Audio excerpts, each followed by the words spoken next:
What is going on, my people? You know who it is the one, the only, never duplicated Solano of Peru. To my new subscribers, welcome to that S to the O fam. Thank you guys so much for joining me. It really does mean a lot. Now, if you happen to be new to this channel and you like this type of content that has to do with fragrance related, please hit that subscribe button. If not, just leave that thumbs up button and it will gladly show YouTube that you like this type of content. Now, without further ado, as you've seen in the thumbnail, we have talk about one of the new releases that Initio has dropped. Well, I'm late to the party, but I'm at the party. I got invited. My invitation got lost, but I still got in here.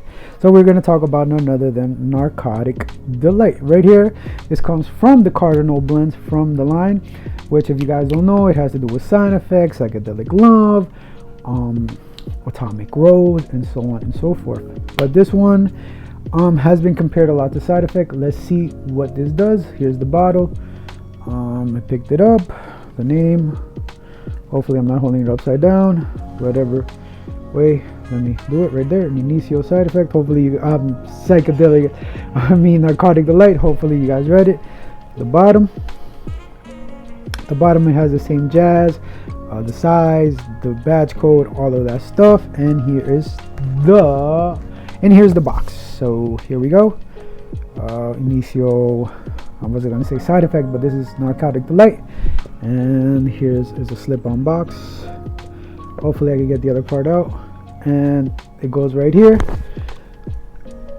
And just right here, it slides on.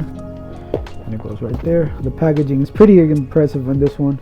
And then boop, that's it. That's how it does. And then that's pretty much it. You could toss the box, or you could just keep this in the bottom and it'll be looking cool. The bottom of the box, it does have like new packaging, new batch code and stuff like that. And yeah, pretty much the top, Initio, however you want to look at it. And that's the box. Next to the fragrance, we have right here, like I said, there we go. Let's waste a couple sprays. Now in the opening, as you do get some type of fruitiness, and that has to do with the cherry. You do get some cacao, and you do get some booziness. But to me, this reminds me, you know what this reminds me of? You remember those chocolates with the cherry in there? That's what this reminds me like, but if it was dipped in booze. That's the perfect way I could describe it. That little chocolate cherry, that little drizzling that it has, you know which ones I'm talking about. The chocolate with that cherry on top, and then it has like that little ooze. I don't know what you call it. I forgot what it was called. But this is exactly what this smells like. A chocolate cherry dessert with some booziness, now with some florals.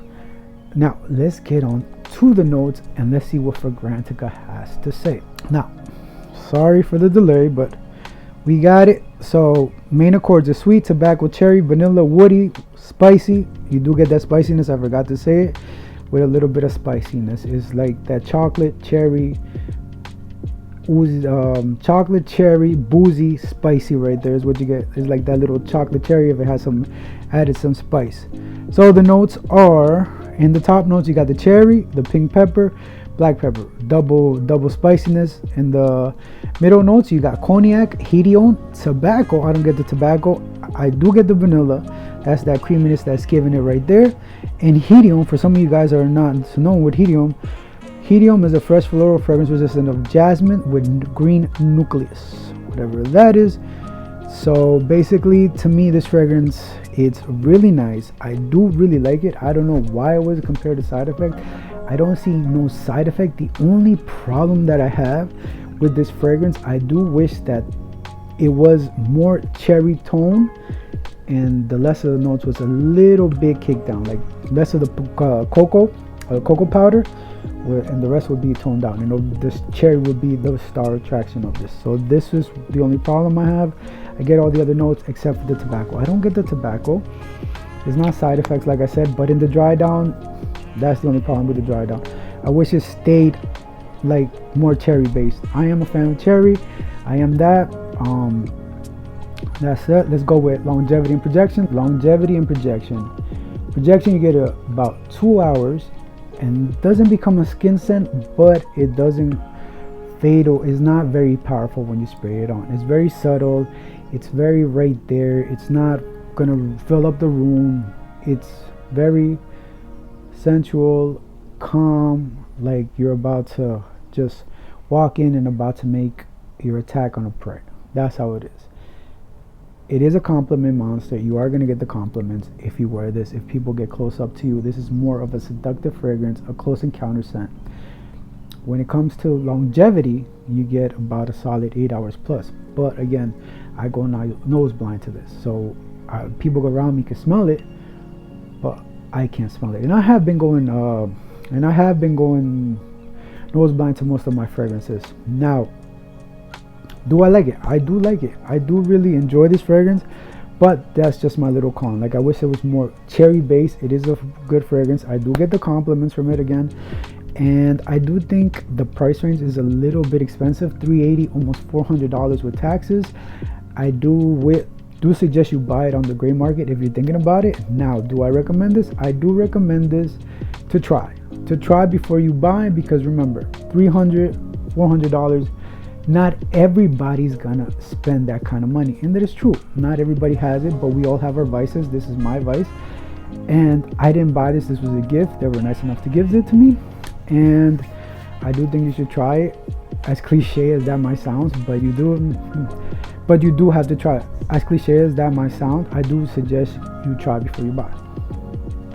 Now, occasions, I think you can wear this dressed up, dressed down, suit and tie, any kind of occasion. I think this is more of any kind of occasion, more of a date night type of setting, more like a going out type of vibe, little playful, little, I'm here, very seductive, just right there when you're scoping out your prey, like I said.